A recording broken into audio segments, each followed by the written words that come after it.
was talking with a lot of the young people. I was at Coakley's concession speech, and young people who I've, who worked on my campaign, who are new to this business, were just sobbing, inconsolable.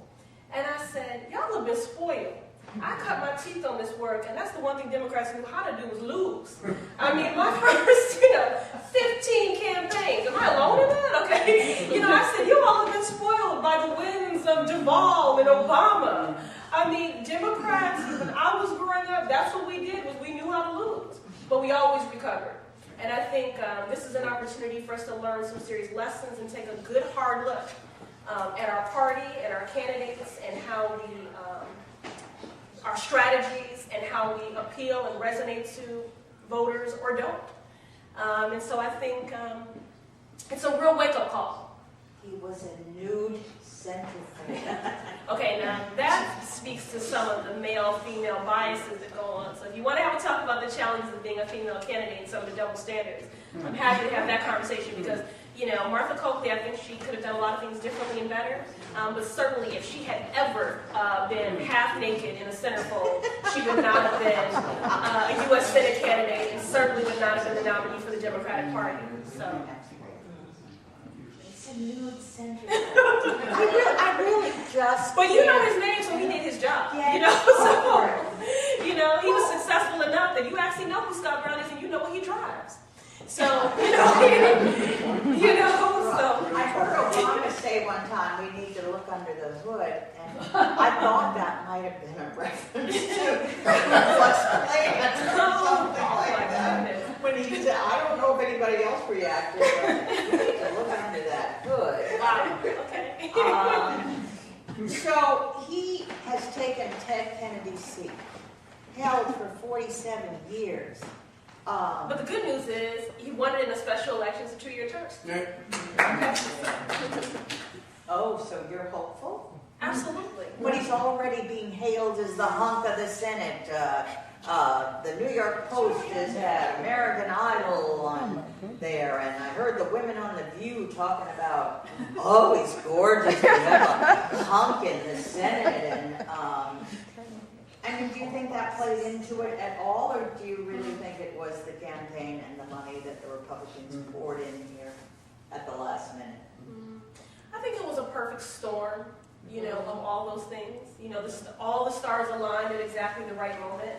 I mean, even the Coakley campaign would agree that the 4 or 5 days that they went dark, proved incredibly detrimental to her efforts. So it was all those things. But, I've also been doing this work long enough, recruiting women and people of color to run for office in an effort to diversify the political pipeline. And there were, some challenges. She was the nominee, the presumptive winner. Everyone thought there would be a coronation. Democrats were fatigued coming off of all the recent elections. And for some reason, the money didn't come in. So, they'll maintain the reason they went dark is because she did not have the money in her coffers to get up on the air. And usually... every time I looked up, I saw both of them. I never saw so many... That was free media, though, not paid media until much later. She didn't have paid media up for 4 or 5 days, and so he came out the gate. That weekend before, I'm like, stop. I don't think I've ever been in a place where there was... Because living in Washington, the local races aren't that big, but I had never seen so much advertising. And she did go negative. Yes. And that didn't even help. And we always say going negative seems to help. But the State of the Union address last night, I'm seeing Obama's picture right there. And I was so proud of him. As he came, I have watched many State of the Unions. I've been covering presidents in Washington since Gerald Ford. So I have been in the press gallery for many State of the Union addresses. I've never seen a president get such warmth. Bill Clinton was close, but he spent more time coming down the aisle and kissing the ladies and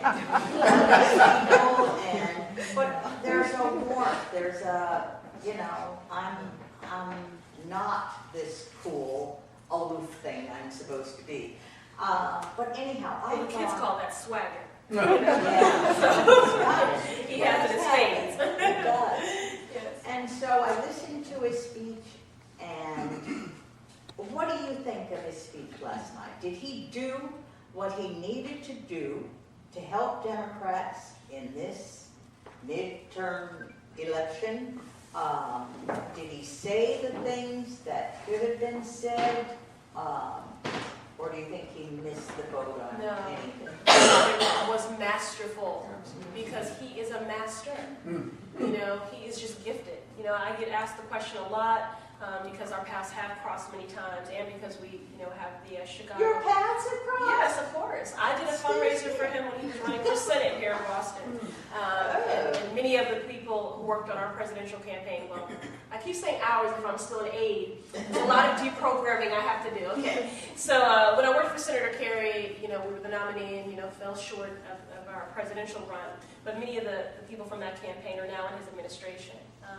But so I get asked the question a lot because there are those commonalities. If I'm especially inspired by Barack Obama and being the first African American president. But what I would say is, sure, I'm inspired by the milestone, but I'm really just inspired by who he is, his leadership example. He's just a master, period. His command of language, his ability to be such a strong and effective communicator, and orator. I thought he did exactly what he needed to do. You know, we need to heal.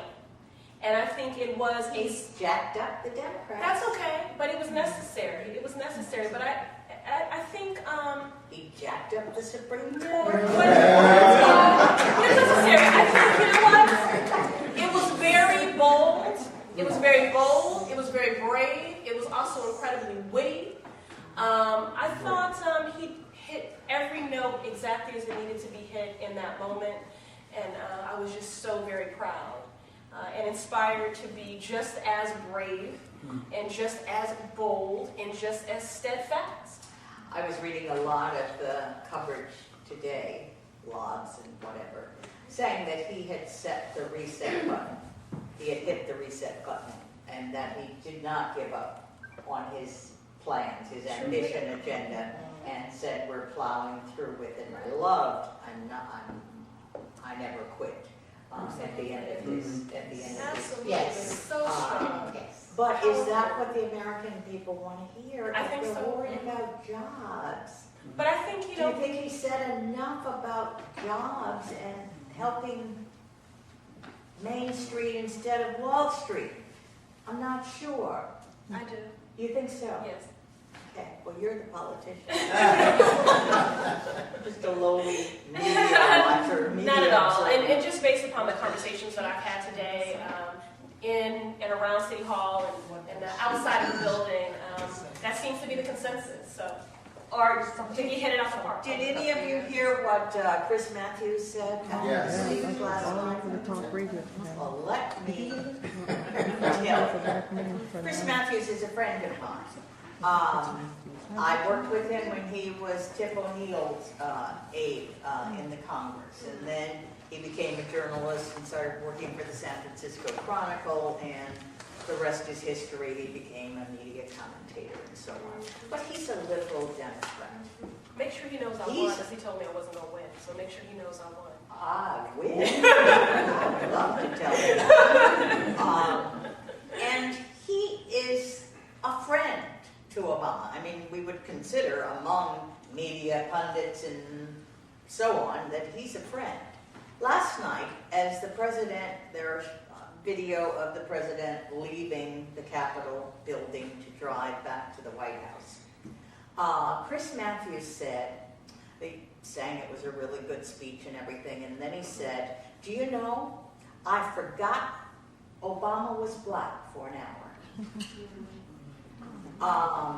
What is your reaction to that kind of thing? Horrible.